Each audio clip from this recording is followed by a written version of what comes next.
नमस्कार, मैं सोनी सिंह। आज मैं मौजूद हूँ मर्यादा सिंह पुरुषोत्तम श्री राम की नगरी अयोध्या में।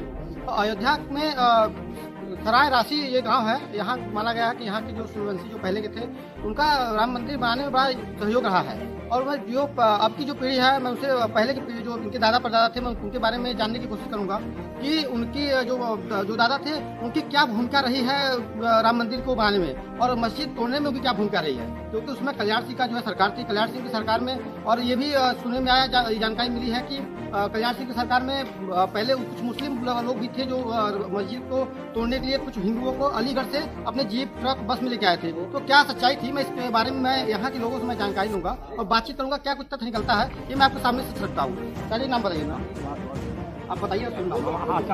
दयाराम सिंह।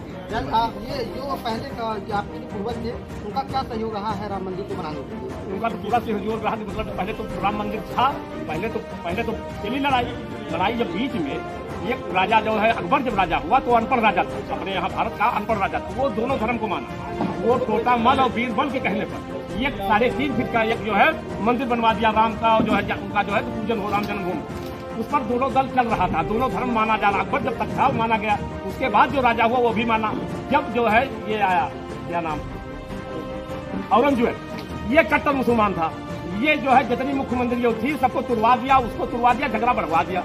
उसी पर जो है फिर लड़ाई चल गई। लड़ाई तो एक बार समाप्त हो चुकी, दूसरी बार लड़ाई ये औरंगजेब ने चलवा दिया। और औरंगजेब के जमाने में जब लड़ाई हुई तो ये कुआं था वहाँ बना है, उसको सबके उसे ढका दिया है कुआं को। उसी में जितने हिंदू भाई मरे सब लहाज को उसी कुआं में करवा दिया है। उस पर लिखवा दिया कि हमारे सिपाही मरे हैं, उनको ढकवाए हैं। वो इस कर उसको चुनाई करवा दिया उस कुआं को। वो निर्मला कुआं बोलता है। उसमें जो स्नान कर लेता था उतना निर्मल जो है हो जाता था कि उसका कोई जवाब नहीं था। वो कुआं उसको ढकाकर लहाज से हिंदुओं के उसको ढका दिया है। ये कौन किया है?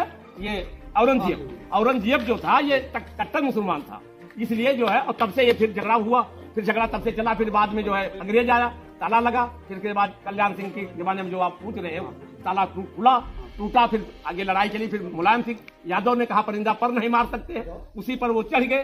तिब्बत पुलिस था, वो मार दिया गोली। फिर हमारे हिंदू पुलिस था, उसको तुरंत उसको ही उड़ा दिया। नहीं भाई, पुलिस को बख्शा नहीं, जो है उसको ही उड़ा दिया। यही था भैया, यही चला है। तो ये कहा, मतलब सुना जा रहा है कि पहले ये जो पुरानी जो पूर्वज थे, पूरा जो घर था इसको तोप से उड़ा गया था। इस बारे में सच्चाई है? क्या ये बात सत्य है कि आपके जो पूर्वज की जो घर थी उसको तोप उड़ा गया था? जनश्रुतियों के आधार पर यह बात सत्य है, क्योंकि हमारी उम्र 70 साल एक घटना उसको करनी चाहिए। लेकिन जो जनश्रुतियाँ तो सुनी हुई गाँव में, समाज में, परिवार में, तो यही सुना है आज के किताब में है, मेरे पास किताब है। तो ये आपके जो पूर्वज थे उनका नाम क्या था? उनका दो पूर्वज थे, तो दोनों ने मुगल आक्रांताओं का भयंकर विरोध किया। एक का नाम था बाबा निशा बाबा। निशा बाबा को कहा गया मुगल शासकों द्वारा कि आप हमारी अधीनता उनको इस बात का गर्व है कि हमारे निशा बाबा ने, जो हमारे पूर्वज थे गाँव के हमारे, उन्होंने कहा कि मैं अधीनता करके ही सरकार नहीं करूँगा, मैं अपने बच्चों को गिरवी नहीं रखूँगा लोगों के सामने।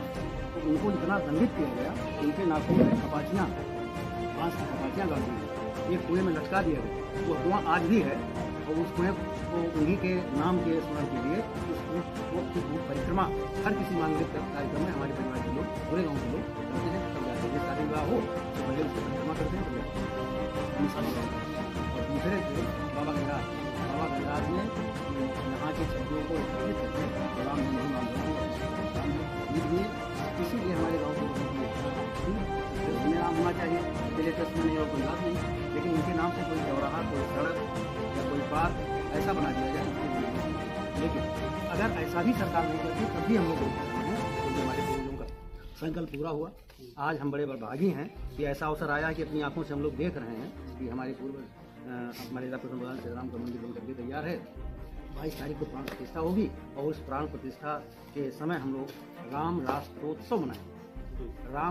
श्री राम राष्ट्रोत्सव, राष्ट्र के लिए समर्पित वो हमारे पूर्वज थे, इसलिए इसका शीर्षक ही रहेगा राम राष्ट्र। यहाँ ये हाँ, जिस तरह से अयोध्या के चौक चौराहों पर कौन एक लता मंगेशकर के नाम से जो गायिका थी, प्रसिद्ध गायिका स्वर कोकिला थी, उनके नाम से चौराहा बनाया गया। उसी तरह से मैं नहीं कहता कि उनका नाम ना रखा जाए, उनका नाम रखा जाए, लेकिन हमारे बाबा गंगाराज के नाम से ही कोई चौक चौराहा या कोई ऐसी सड़क जो हमारे बाबा के नाम से हो और जिससे उनका शरीर से भले आज वो नहीं है लेकिन उनके विचारों को हमारी आने वाली जनरेशन जानती रहे और गर्व करे हमारे बाबा ने।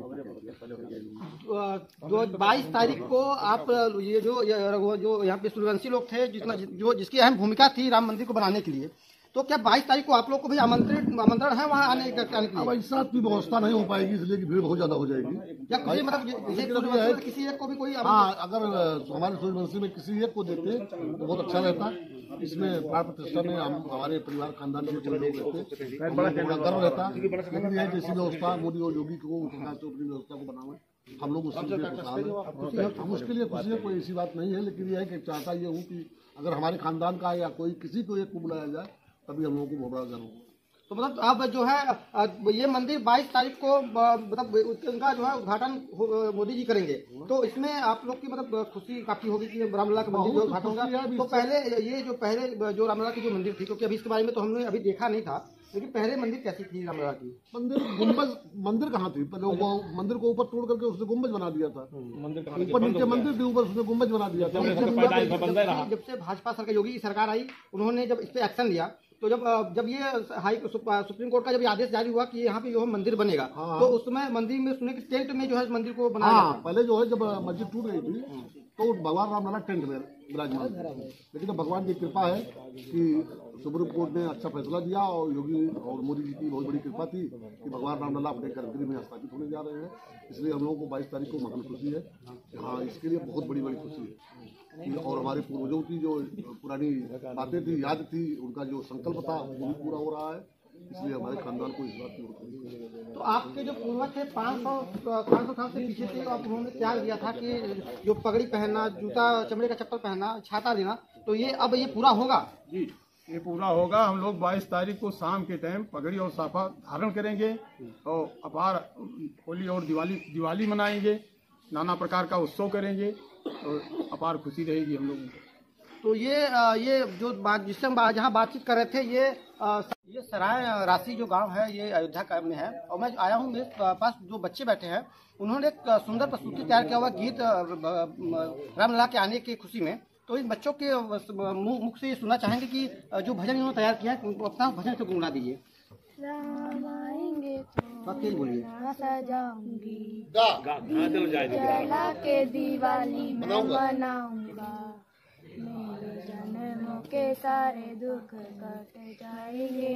राम आएंगे, मेरी झोपड़ी के बाग आज जल जाएंगे।